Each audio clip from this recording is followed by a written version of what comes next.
What's going on, everyone? Your favorite jealous haters back with some more beef. Well, folks, we did it. We reached my milestone of 15 videos within a month's time. And I gotta say, I think I'm starting off 2021 with a bang. And I only plan on continuing the slaughtering throughout the rest of the year. Now, before we slide right into February, I think it's that time of month again. And no, I don't mean another Karen Swan fake miscarriage. But welcome back to Apoc's monthly reslap, where I take everything that I've discussed or exposed over the last month or so about whoever and basically just recap all the bullshit. Okay, let's make some more money off of topics I've already made money on. So the first masterpiece of material that I pushed out this month was based on a few lovely comments that I received from JesssFam's community. Now, there's really not much to say about this other than being called a racist and threatened with police just for saying mean things about someone's favorite YouTuber, which is just the kind of slack I get for speaking the truth. But hey, maybe I'm just one of those self-loathing white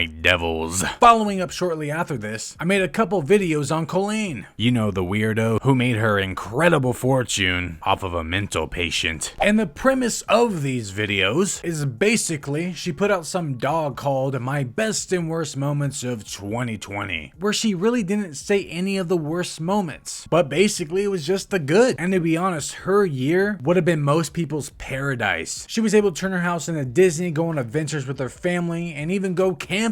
Which, by the way, her camping trip was sponsored. The camping RV that she was able to use to go glamping was just given to her. Poor Colleen. All this all while not having to deal with the major struggles us normies had to deal with, which wasn't getting sick. It was based around the countrywide shutdowns that put a huge amount of people out of work, which means no money, which means people will have trouble paying rent or their mortgages, or I don't know, buying food in general. Colleen did not have any of these issues. She actually made even more money in 2020, at least from her YouTube channels, because everyone was just stuck at home watching her content. Now, I do understand that she has her own personal issues, but that wasn't the point of my video, in which a lot of the cronies that watch her got their little feelings hurt and claimed that I was invalidating Colleen's emotions and mental state or whatever they were going on about. But that was truly not my intention at all. So I did decide to straighten things out by making a whole ass second video just to clarify the situation and what was actually intended with my previous video. But to be honest, it really didn't do anything. It just made things worse, because you just can't convince brick walls. No matter what logic or reason you use, they will never ever stray from the path and will defend Colleen or whoever else no matter what. But it was highly interesting seeing my comment section flooded with so many dense and closed-minded people. I basically just had to start ignoring them, because all I was doing was repeating myself, and it got rather boring. The next piece I put out was a stream. Now, I'm not really gonna get too deep into this since I literally just broke it down in my previous video, but just to sum things up, Oscar from Okbaby caught his daughter playing with chemicals, and to be honest, he really didn't seem to give a damn. His biggest worry was making sure he vlogged it all. Oh, but he did make sure to cover up his face so that he didn't have to smell any disgusting chemicals while leaving his kids in it. Moving on to the next couple of streams, where I covered none other than my favorite two punching bags known as KKABJ, where I proved yet again that they're buying subs for over a year now, with evidence from the YouTube analytics itself. Some other new horse doo-doo that they pushed out was Karen feeling her emotions after it was apparently marked a year since she started her whole infertility journey, which I pointed out that it was weird that she didn't even mention the prior month in December 2019, where she apparently lost one of her babies within this timeline. She didn't say a damn thing. But the whole reason why she made that post in the first place was because somebody else lost a baby and she needed attention. Yeah, she's that sick and twisted. Now, one of the things I decided to do this month, or at least starting this year, which is basically stepping out of this family vlogger box that I've been in and start touching up on other things, because there's a lot of bullshit out there, and my opinion is the only one that matters. This does not mean I'm gonna stop talking about family vloggers. No, they're still gonna get it. I'm just trying to take things up a notch and grow my audience. So I made a video on Cardi where I actually agreed with her. Yeah, she has said a lot of dumb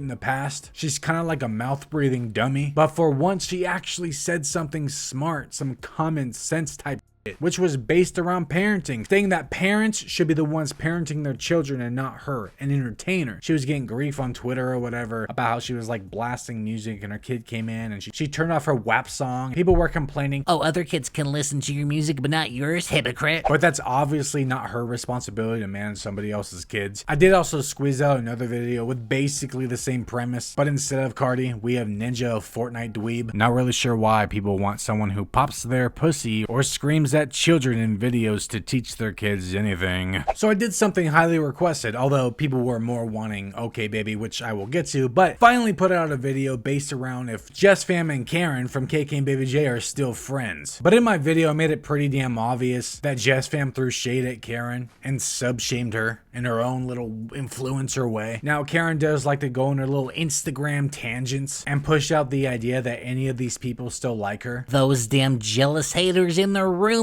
claiming I have no friends. Yeah, whenever Karen did post about this, stating that her, Kira, JesssFam are all still best buds, it was only Karen stating this. And all these people who follow each other, who are friends, who also follow me, by the way, they're secret subscribers, secret jealous haters. But none of them came to Karen's defense and even remotely tried to address these rumors as false. My guess is Karen sucks. Now, the 8 passengers have been a long time a coming, and I really didn't know what I should cover because their entire channel is just nothing but a shit show. But I did happen to stumble upon this monstrosity of a vlog where they clickbaited contracting COVID. In fact, they all seem to enjoy it. The mom purposely tried to infect her children because when in Rome. And I'm kind of having a hard time here, trying to figure out which part of this vlog is the best. Everything in this video is just too damn sweet, but I do think my top 2 favorite moments in this vlog is when the mom literally contradicts the daughter's excuse as to why she's going to break quarantine for some lame ass dance, and then when the entire family shamed, ridiculed, and threw shit at the father just for contracting COVID. They even called him a damn loser. I mean, they're not wrong, but I found it a bit rude. So there was this one thing that popped off this month. It was based off of Twitch, you know, Twitch streaming, and this streamer speedran his career and became the most hated streamer on the planet by getting angry, smashing his $300 controller with his baby boy sitting on his lap, causing the baby to cry and get upset, even more so than he already was. I mean, he's a baby, he's gonna do that. Then aggressively tosses the baby on a chair, then proceeds to scream, "Shut the fuck up," in his face. What fucking garbage. Good news is, I believe CPS was called and the police, in which there was also a rumor, and I need to check if it's actually like going through, I don't know, we'll see, but he apparently got kicked out by his wife, which is good. So lastly, we have the last shit post of the month, which is also one of my first videos actually covering multiple topics at once, which is the future of Apoc. But basically the video was broke down into 3 parts: part Okbaby, part KKABJ, and part JesssFam. In the Okbaby segment, I was just kind of like doubling down, just clarifying what people got wrong from the stream I posted prior. KKABJ continue on with their same bullshit, their same miscarriage tomfoolery, and basically admit that even though Karen hasn't taken care of any of her issues that's apparently causing her infertility and miscarriages, she's still not actively trying to prevent a pregnancy from happening, which means she's just asking for another miscarriage. I mean, if the story's real, and if we're going by that, that's literally what it means. She's literally putting a baby's life at risk when she should be taking the proper precautions not to cause one, because they're bad, right? They're so heart-wrenching, right? Why would you want another one? This is all just by her story, which we all know is just bullshit because she's just a damn liar. Anyways, all you jealous haters, that's all the slaps I have for you today. I thought it was pretty cute in January. Let me know what you guys think and what I can do to improve my channel. Harsh bashings only, because unlike Karen, I can take it.